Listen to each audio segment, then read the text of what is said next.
పెరుగుతున్న ఎండలు అటవీ జంతువులకు కష్టాలు తెచ్చిపెడుతున్నాయి. అడవుల్లోని నీటి వనరులు అడుగంటిపోయి వన్యప్రాణులు అనేక అవస్థలు పడుతున్నాయి. నీళ్ల కోసం గ్రామాల్లోకి వస్తున్నాయి. అటవీశాఖ అధికారులు జంతువుల కోసం పలుచోట్ల నీటి తొట్టెలు నిర్మించారు. కానీ నిధుల కొరతతో నిత్యం ట్యాంకర్లతో నీటిని నింపడం కష్టంగా మారింది.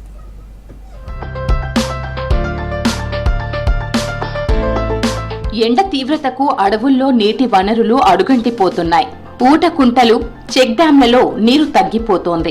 అడవి జంతువులు నీళ్ల కోసం ఇబ్బంది పడకుండా ప్రత్యేక చర్యలు తీసుకోవాల్సిన అవసరం ఉంది. లేదంటే నీటిని వెతుక్కుంటూ గ్రామాల్లోకి వచ్చే అవకాశం ఉంది. ఇప్పటికే కరీంనగర్లో నీళ్ల కోసం వచ్చే జంతువులు ప్రమాదాలకు గురయ్యాయి. జగిత్యాల, రాజన్న సిరిసిల్ల, పెద్దపల్లి జిల్లాల్లోని అడవుల నుంచి ఎలుగుబంట్లు, నెమళ్లు, జింకలు, అడవి పందులు నీటి కోసం వచ్చి బావుల్లో పడిపోయాయి. పలుచోట్ల నెమళ్లు పంట పొలాల్లో ఎరువులు చల్లిన నీటిని తాగి మృత్యువాత పడ్డాయి.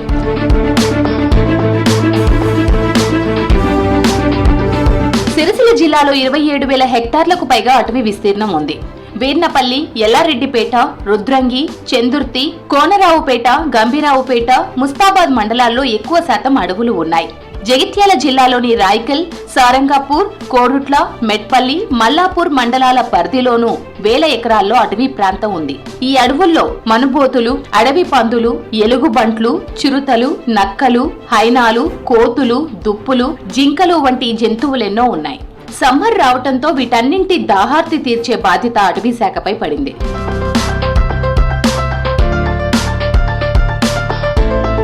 వన్యప్రాణుల కోసం అడవుల్లో తాగునీటి వ్యవస్థ ఏర్పాటు చేయడం అటవీ శాఖకు ఆర్థిక భారంగా మారింది. ఉమ్మడి కరీంనగర్ జిల్లా అడవుల్లో నీళ్లు లేని ప్రాంతాల్లో 4 నుంచి 6 చదరపు కిలోమీటర్లకు 1 చొప్పున సాసర్ పిట్లు ఏర్పాటు చేశారు. అక్కడక్కడ చెక్ డ్యాంలు, రాక్ ఫిల్ డ్యాంలు, సోలార్ పంప్ సెట్లు ఏర్పాటు చేశారు. కానీ వాటి నిర్వహణతో పాటు మరమ్మతులకు భారీగా ఖర్చవుతోంది.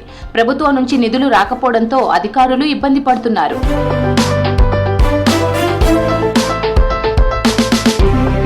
సాసర్ పిట్స్ నింపడానికి సోలార్ ఎనర్జీతో నడిచే బోరు, పంపు సెట్ల ఏర్పాటు చేయాల్సి ఉంటుంది. అవి పూర్తి స్థాయిలో లేకపోవడంతో ఇబ్బందులు తప్పడం లేదు. కొన్ని చోట్ల బీట్ అధికారులు, సెక్షన్ అధికారులు సొంత డబ్బుతో వన్యప్రాణుల సంరక్షణకు చర్యలు తీసుకుంటున్నారు. సమీప గ్రామాల పంచాయతీ ట్రాక్టర్ ద్వారా నీటిని తీసుకొచ్చి సాసర్ పిట్లలో నింపుతున్నారు. జంగల్లోనే నీళ్లు వాడటకు ఇబ్బంది ఉన్నది. ఇబ్బంది ఉండేప్పటికీ ఇక్కడనే పంపిస్తారు ఫారెస్ట్ సార్లు. గవర్నమెంట్ నుంచి కుండీలు కట్టించారు. కుండీలలో నీళ్లు నింపుతారు. అడవిలో ఈ జంతువులకు మంచి పని చేస్తారు సార్లు. ఈ పిట్టెలు కానీ, పిచ్చుకలు కానీ, నెముళ్ళు కానీ, కుందేళ్ళు కానీ, జింకలు కానీ వన్నిటకు మంచి తాగడానికి ఇక్కడికి తీసుకొచ్చిపోస్తారు సార్లు. టాకిళ్ళల్లో మేము నీళ్లు పోతున్నాము. జంతువులకు ఊళ్ళే కట్టే ఖరాబు చేస్తాయని అడవిల్లే పోతున్నాము. తెలంగాణ ప్రభుత్వం అటవీ శాఖ ఉన్నతాధికారుల ఆదేశం మేరకు ఈ అటవీ ఫారెస్ట్లో, గొర్రెపల్లి ఫారెస్ట్లో కుండీలు తయారు చేసి నీళ్లు పోయడం జరుగుతుంది. మళ్ళీ కూడా కష్టాన్ని భరిస్తూ మళ్ళీ కూడా నీళ్లు పోయడానికి ప్రయత్నం చేస్తాం, పోస్తాం. ఈ ఎండాకాలం కావున ఊర్లకు అడవి జంతువులు వస్తాయి కావున ఊర్లలోకి రాకుండా ఉండడానికి ఈ అడవిలో కుండీలు తయారు చేసి నీళ్లు పోయడం జరుగుతుంది. అడవుల్లో నీటి వనరుల ఏర్పాటుకు ప్రభుత్వం నిధులు మంజూరు చేయాలని కోరుతున్నారు పబ్లిక్. లేదంటే జంతువులు గ్రామాల్లోకి వచ్చి పొలాలను ధ్వంసం చేసే అవకాశం ఉందన్నారు. మరోవైపు వేటగాళ్ల నుంచి మూగ జీవాలకు ప్రమాదం ఉందని హెచ్చరిస్తున్నారు.